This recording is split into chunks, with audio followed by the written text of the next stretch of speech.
जय Shri Krishna students, A1 read classes में आपका स्वागत है। टॉप 50 क्वेश्चन होने वाले हैं आज की क्लास में। हिंदी जो शिक्षण विधियां वो टॉपिक है और रीड फर्स्ट और सेकंड लेवल के लिए काफी इंपॉर्टेंट है ये क्लास। और अगर आपने स्किप कर दिया तो आपका सिलेक्शन बिल्कुल नहीं होगा। तो स्टार्ट करते हैं बिना किसी देरी के। पहला प्रश्न है यहाँ पर कि हिंदी भाषा शिक्षण में संवाद विधि, कौन सी विधि, संवाद विधि क्यों महत्वपूर्ण है। पहला ऑप्शन है ए ऑप्शन है यहाँ पर मौखिक अभ्यास के लिए, बी ऑप्शन है शब्दावली सिखाने के लिए, तीसरा ऑप्शन है अनुशासन बनाए रखने के लिए या फिर रटने के लिए। देखते हैं सबसे पहले किसका आंसर आता है। एबीसीडी के आपके आंसर करना है, एबीसीडी के फॉर्मेट में आपको कमेंट में आंसर करना है। वेरी वेरी इंपॉर्टेंट है, स्टार लगा दो इस प्रश्न को। देखते हैं सबसे पहले किसका आंसर आता है। बिल्कुल और यहाँ पर आंसर आ चुका है ए। जिसने भी ये बताया एकदम 100% उसी का सिलेक्शन होने वाला है। क्योंकि मौखिक अभ्यास क्यों होता है, संवाद विधि एक व्यक्ति के और दूसरे व्यक्ति के मध्य जो भाषा का आदान प्रदान होता है वह संवाद विधि के आधार पर होता है। नेक्स्ट क्वेश्चन की बात करें अगर हम, तो हमारा नेक्स्ट क्वेश्चन है यहाँ पर, नेक्स्ट क्वेश्चन आ चुका है कि पाठ्य पुस्तक विधि का उपयोग कब किया जाता है। पहला ऑप्शन है अनुशासन सिखाने के लिए, विषय को गहराई से समझने के लिए, तीसरा केवल रटने के लिए या फिर लिखने का अभ्यास कराने के लिए। देखते हैं सबसे पहले किसका आंसर आता है। कम स्टार लगा दो, वेरी वेरी इंपॉर्टेंट है प्रश्न यहाँ पर। पाठ्य पुस्तक विधि क्यों हम उसका उपयोग करते हैं। बी ऑप्शन सभी का राइट है, 100% उन्हीं का सिलेक्शन होने वाला है जिसने यहाँ पर यह बताया। देखो गहराई से समझने के लिए ही तो पाठ्य पुस्तक जो हम पढ़ाते हैं, जो पाठ होता है, इकाई होती है, उसको गहराई से समझ सके। नेक्स्ट क्वेश्चन की बात करें अगर हम, नेक्स्ट क्वेश्चन आ चुका है हमारा कि जो हिंदी शिक्षण में भाषा कौशल यानी किसी भी जो भाषा है उसका कौशल का क्या तात्पर्य है। पहला ऑप्शन है केवल पढ़ने का कौशल, केवल लिखने का कौशल है, सुनने बोलने पढ़ने व लिखने का कौशल है या फिर व्याकरण सीखने का कौशल है। देखते हैं सबसे पहले किसका आंसर आता है। इंपॉर्टेंट है और आपको पता है सुबह 7 बजे हमारी क्लास आती है, 7 बजे डेली हमारी क्लास आती है। लाइव जुड़ना है आपको और अभी जुड़ रहे हो जैसे। देखते हैं आंसर कमेंट में करते रहो। सी। देखो भाषा कौशल जो होती है उसका तात्पर्य क्या होता है कि एक तो सुनेंगे शब्दों को, फिर शब्दों को बोलेंगे, फिर लिखा हुआ पाठ्य पुस्तक में पढ़ेंगे और लिखेंगे। इससे जो कौशल हमारा बाहर आएगा वो हिंदी जो शिक्षण विधि है उसके अंतर्गत काफी इंपॉर्टेंट होने वाला है उसका रोल। तो नेक्स्ट क्वेश्चन की बात करें अगर, हमारा नेक्स्ट क्वेश्चन आ चुका है कि जो व्याकरण अनुवाद विधि यानी कि जो अनुवाद विधि यानी कि जो भाषा की व्याकरण है किस भाषा के लिए उपयुक्त है। पहला है प्रथम भाषा के लिए, द्वितीय भाषा के लिए, शास्त्रीय भाषा के लिए या मौखिक भाषा। वेरी इंपॉर्टेंट है, स्टार डबल स्टार लगा दो इस प्रश्न को। रीड में यही प्रश्न छपने वाला है और आपको पता है नीचे एक सब्सक्राइब बटन है, जल्दी से उसको दबा दीजिए क्योंकि उसके पैसे नहीं लग रहे और आपको ऐसा ही कंटेंट और आपको पीडीएफ मिलती रहेगी A1 रीड क्लासेस पर। देखते हैं सबसे पहले किसका आंसर आता है। बी ऑप्शन आ चुका है, सभी का आंसर एकदम राइट है, 100% यहाँ पर सही है। द्वितीय भाषा किससे है, जो व्याकरण होती है उसका अनुवाद हम किस भाषा में करते हैं, द्वितीय भाषा विधि में। ठीक है। और नेक्स्ट क्वेश्चन की बात करें अगर हम, नेक्स्ट क्वेश्चन आपको कितने इंपॉर्टेंट क्वेश्चन आ रखे हैं आपको विश्वास नहीं होगा कि जो बालकों को हिंदी सिखाने में दृश्य सामग्री यानी कि जो चलचित्र बोल सकते हैं उसका उपयोग किया जाता है। यानी सामने कोई चित्र बताकर, कोई सिनेमा जैसे होता है उसको याद रखने की ज्यादा कैपेसिटी होती है बच्चे में, तो रुचि जागृत करने के लिए हम उसका उपयोग करते हैं, समय बचाने के लिए, कठिन शब्दों को याद कराने के लिए या केवल परीक्षा के लिए। देखते हैं सबसे पहले किसका आंसर आता है। इंपॉर्टेंट है यह जो विधि से काफी प्रश्न आते हैं 3, जैसे कि हमने एक विधि देखी थी श्रव्य विधि, एक होती है दृश्य विधि, एक होती है श्रव्य और दृश्य दोनों विधि, और सबसे इंपॉर्टेंट श्रव्य और दृश्य होती है।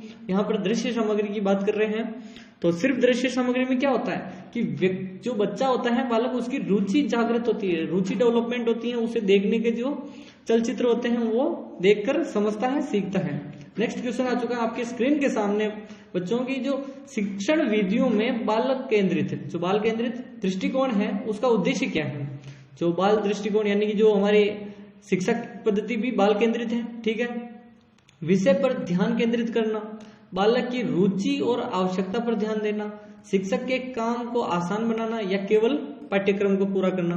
देखते हैं सबसे पहले किसका आंसर आता है। जो हमारी नई शिक्षा नीति है, न्यू एजुकेशन पॉलिसी है, उसमें भी बच्चे को ही प्राथमिकता दी गई है, कि जो बच्चा है उसी को प्राथमिकता दी गई है। और यहाँ पर बी ऑप्शन भी आ चुका है आपका, एकदम राइट है, 100% उसी ने करेक्ट किया है। देखो पहली चीज, हमेशा बच्चे की रुचि जागृत होनी चाहिए पढ़ाई में, और उसकी जो आवश्यकता को ध्यान भी दिया जाना चाहिए। नेक्स्ट क्वेश्चन आता है, वेरी इंपॉर्टेंट है, 3 स्टार लगा दो इस प्रश्न को, यही छपेगा कि जो हिंदी शिक्षण में प्रोजेक्ट विधि, प्रोजेक्ट मेथड है उसका उपयोग किस लिए होता है। कोई भी जो प्रोजेक्ट बनाया जाता है किसके लिए, व्याकरण सिखाने के लिए किया जाता है, रचनात्मक कौशल को विकास के लिए किया जाता है, शब्दावली बढ़ाने के लिए, अनुशासन बनाए रखने के लिए। देखते हैं सबसे पहले किसका कमेंट आता है। कमेंट करते रहो, ABCD के क्रम में कमेंट करते रहो बिना किसी देरी के, जल्दी से आपको सिर्फ कमेंट करना है। बी एकदम राइट है, 100%। उसमें क्या, रचनात्मक कार्य बढ़ाने के लिए और उसका कौशल का विकास करने के लिए। कोई भी व्यक्ति यानी ग्रुप में प्रोजेक्ट बनाएगा, कोई मॉडल बना के लाएगा, उसमें क्या होता है कि उसका रचनात्मक कार्य बढ़ेगा और वो रुचि लेगा उस चीज में।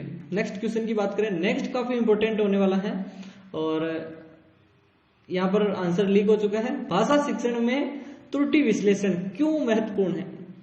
सभी को पता है, उसको भाषा को सुधारेगा, उसको सीखेगा और बाद में कभी गलती नहीं करेगा। इसलिए जो भाषा शिक्षण होती है उसमें त्रुटि विश्लेषण महत्वपूर्ण है, उसमें सुधारात्मक परिवर्तन लाने के लिए। ठीक है, नेक्स्ट क्वेश्चन की बात करें यहाँ पर।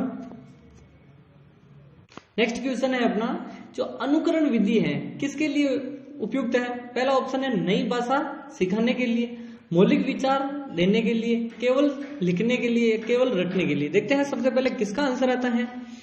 आंसर अनुकरण विधि की बात कर रहा है, अनुकरण विधि। और सिर्फ नई भाषा सीखने के लिए हम क्या करते हैं, शब्दों को बार बार बोलते हैं, अनुकरण करते हैं उनका, जिससे कि नई भाषा हम सीख सके। अगर इंग्लिश सीखनी है तो हमें अल्फाबेट ABCD के जो वर्ड है उनको हमें बोल बोल कर याद करना पड़ेगा। इसी प्रकार देखते हैं नेक्स्ट क्वेश्चन क्या कहता है कि जो शिक्षण विधि है का चयन करते समय कौन से कारक का महत्वपूर्ण है। यानी कि जो कोई भी शिक्षण विधि अगर हम चूज कर रहे हैं तो उसको क्या ध्यान में रखना चाहिए, छात्रों की रुचि को ध्यान में रखें और स्तर को ध्यान में रखें, शिक्षक की योग्यता को ध्यान, या फिर पाठ्यक्रम की जटिलता को ध्यान में रखें, या फिर स्कूल का समय ध्यान में रखें। देखते हैं क्या महत्वपूर्ण कारक हैं जिसका हम चयन करते समय उपयोग करते हैं।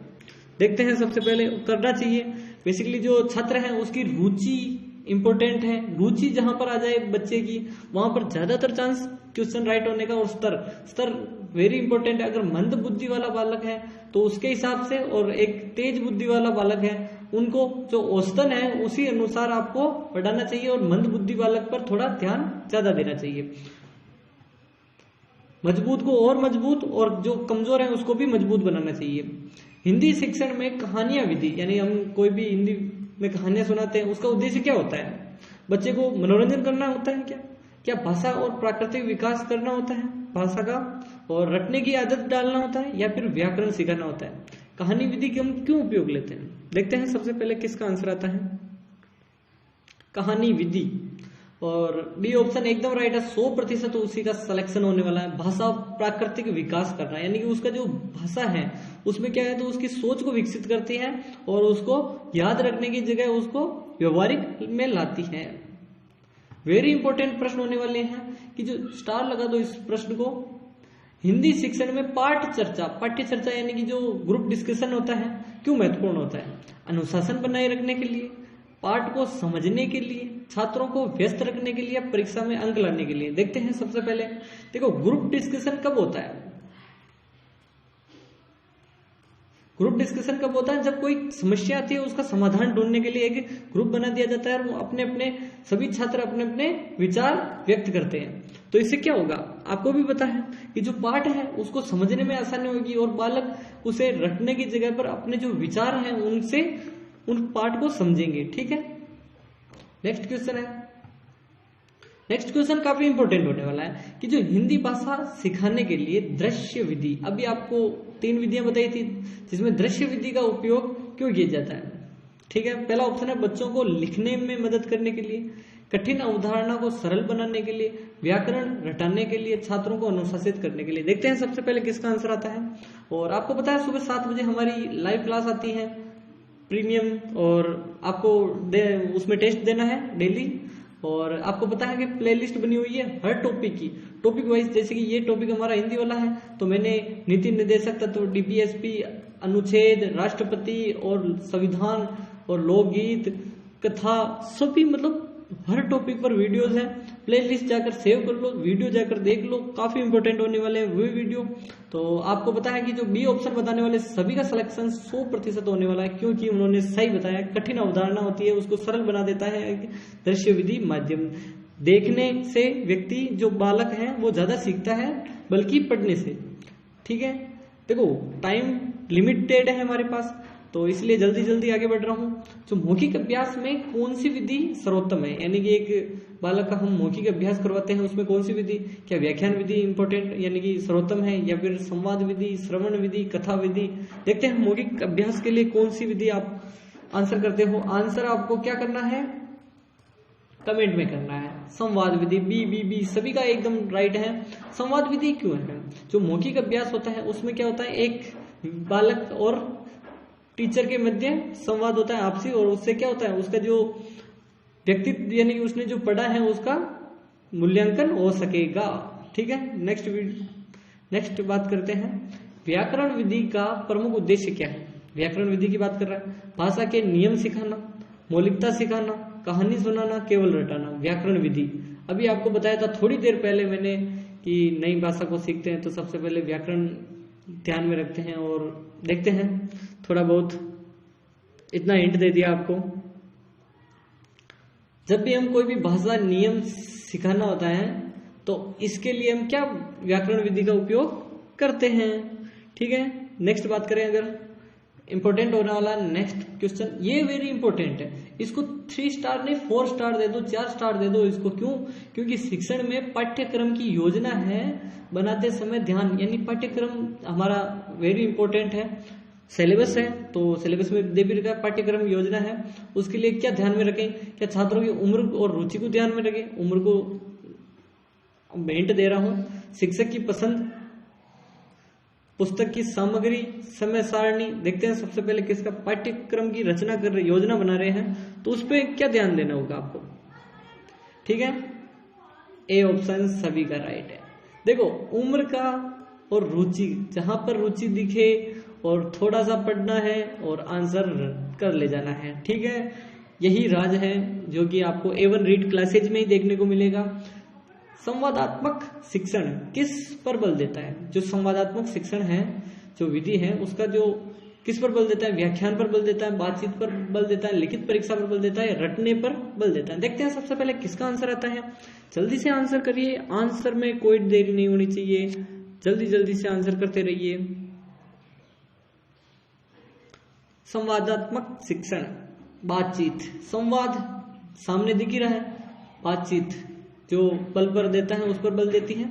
ठीक है, इसमें जो समझाने की कोई चीज नहीं है, आपको देखते ही पता चल रहा है, जिसमें समझाने की जरूरत होगी मैं समझा दूंगा। हिंदी शिक्षण में प्रायोगिक विधि का उद्देश्य क्या है, प्रायोगिक यानी जो हम प्रयोग करके, जियोग्राफी होती है उसमें हम कोई यानी कि साइंस होती है, जियोग्राफी नहीं साइंस बात कर लें पहले, जो साइंस होती है उसमें हम कोई भी चीज का प्रयोग करते हैं, जैसे कि इस विधि लाल को नीले में बदलना, अम्ल क्षार, उनका जो प्रयोग करते हैं तो उससे हमें याद ज्यादा रहता है। तो मौखिक कौशल बढ़ाना, व्यवहारिक अनुभव प्रदान करना, रचनात्मक लेखन करना या पाठ्यक्रम को पूरा करना, क्या हो सकता है आपके हिसाब से प्रयोगात्मक विधि का उद्देश्य।